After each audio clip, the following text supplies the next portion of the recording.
Still answering your questions. What exercises should I do to support my care in the office, Dr. Laura? There are a few that I think are musts.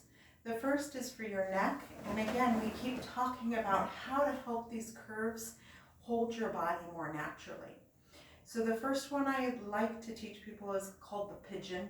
I think it's a little bit easier to see from the side, so I'm going to turn again. I just called it the pigeon myself because that's what it reminds me of.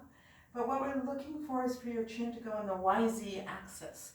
So forward, and then back, and then forward and back. A lot of times what I see is this. That is not isolation of the head. What we're looking for is to help you find how to bring your head as far back as you can. If this is really hard for you and you can't figure out how to bring your head in this direction, you can put the wall behind you and really try to push your head back in the Z translation area. The second thing I like to do is head circles. With head circles, I'm not looking for the general roll that a lot of people have learned. What I'm looking for is that you imagine a pencil under your chin drawing on the floor.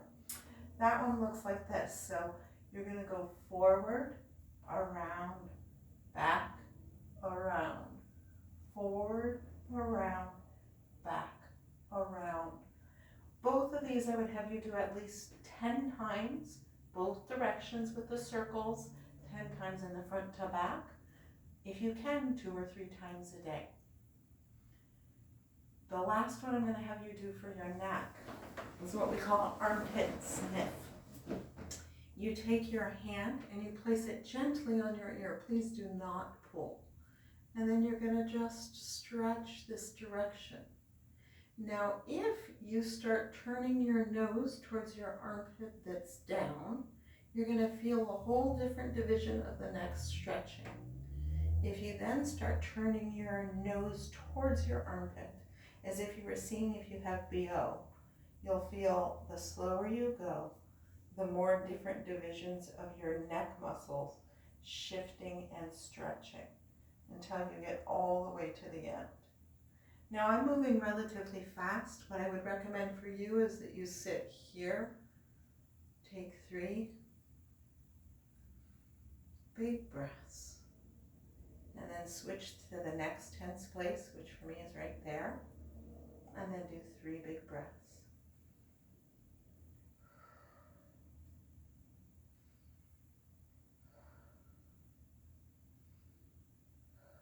And that would be 3.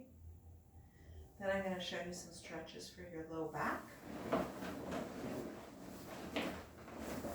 This one, you cross your knee over your bent knee. If this feels like enough of a stretch for you, you can just stop here and count to 10. If you have more mobility, then I'm going to ask you to catch your bottom leg and bring it towards your chest. Where you want to be feeling this is in your butt cheek on the leg that's crossed over. I'm going to switch so you can see. Right in here is where you want to be feeling this. The next one that I would love to see you do is here. You just stretch this lower leg. If you're very flexible and you have a very sturdy bed, you can bring your butt all the way to the edge and drop the lower leg down. This will give you a much better stretch in your psoas right here. The psoas and the piriformis are 2 places that really need stretching with low back pain. This last one I want to show you, I'm not sure I can do standing, but we'll try it. You're going to do what we call a pelvic clock. Again, I'm going to turn this way, and you're going to move your pelvis, just your sacrum, forward and back. That would be 12 o'clock, 6 o'clock. And then you're going to try to make little circles using just your sacrum. Most of the time I see people do their whole hips. We're not looking for hip circles, we're looking for sacrum circles. You can put your hand right here on your sacrum, tilt forward and back, and then see if you can make a circle just with your hand here. The last most important one for proprioception is one-legged balance.